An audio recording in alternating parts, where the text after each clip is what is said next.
اعوذ باللہ من الشیطان الرجیم، بسم اللہ الرحمن الرحیم، اللہم صلی علی محمد وعلی آل محمد وبارک وسلم۔ آج کا ہمارا ٹاپک ہے ہیمورائڈز، بواسیر، یعنی کہ ہم پائلز بھی کہتے ہیں۔ ہیمورائڈ یعنی کہ بواسیر کو پائلز بھی کہتے ہیں۔ یہ اینس اور لوور ریکٹم میں سوجی ہوئی رگیں ہوتی ہیں۔ بواسیر ویریکوز وینز کی طرح ہوتی ہے۔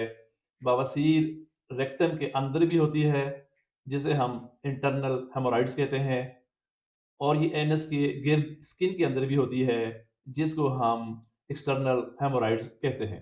اس انسان کی آنت کا جو نچلا حصہ ہوتا ہے، اس کے اندر وینز میں کھچاؤ ہوتا ہے، اور پھر وہ وینز باہر کی طرف لٹکنا شروع ہو جاتی ہے۔ بواسیر کی 4 سٹیجز ہوتی ہیں۔ پہلی سٹیج پر ہلکا سا غبار ہوتا ہے، تب اگر ایسی غذا استعمال کی جائے جس میں فائبر زیادہ ہو، اور یا جس غذا میں پانی کا استعمال زیادہ ہو، اس سے بھی فرق پڑ جاتا ہے اور صحیح ہو جاتی ہے اس میں۔ اس کے بعد دوسری سٹیج میں بواسیر کا مسا باہر نکل جاتا ہے، اور وہ خود سے اندر بھی چلا جاتا ہے۔ اس کے بعد اس کی تیسری سٹیج جو ہے، جس میں مسا مکمل باہر رہتا ہے اور اندر نہیں جاتا، اس سٹیج میں سرجری کرنا ضروری ہوتی ہے۔ اس کے بعد اس کی جب چوتھی سٹیج آتی ہے، جس میں سوجن بڑھ جاتی ہے، سم ٹائم تھرمبوسس ہو جاتا ہے، اور وہ زیادہ تکلیف دہ ہوتا ہے۔ اس میں خارش اور الرجی بھی ہو سکتی ہے، اس میں خون آنے لگتا ہے، اور اس سٹیج میں سرجری بہت ضروری ہوتی ہے۔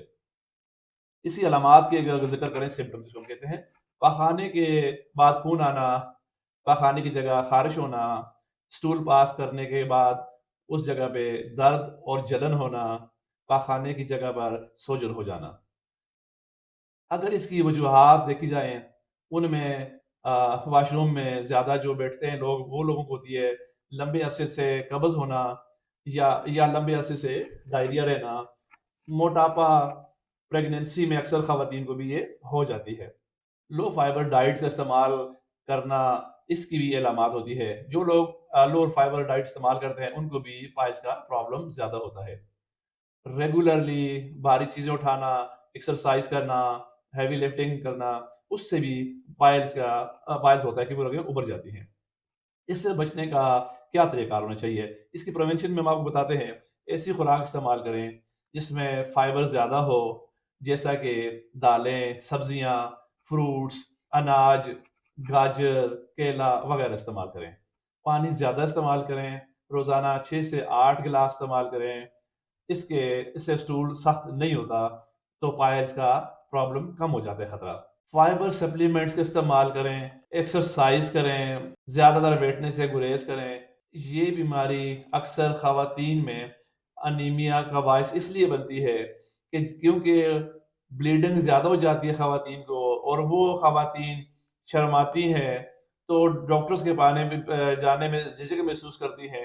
لیکن آج کل فیمیل سرجن ہر ہاسپٹل میں ہر جگہ موجود ہوتے ہیں۔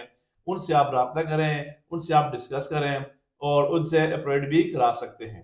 تو یہ آج ہمارا ٹاپک تھا۔ اس میں ایک چیز میں آپ کو بتاؤں، جو مریض گردوں کے مریض ہوں، ان کو ڈاکٹرز پانی جس حساب سے بتائیں گے، آپ نے اس حساب سے پینے، زیادہ نہیں استعمال کرنا۔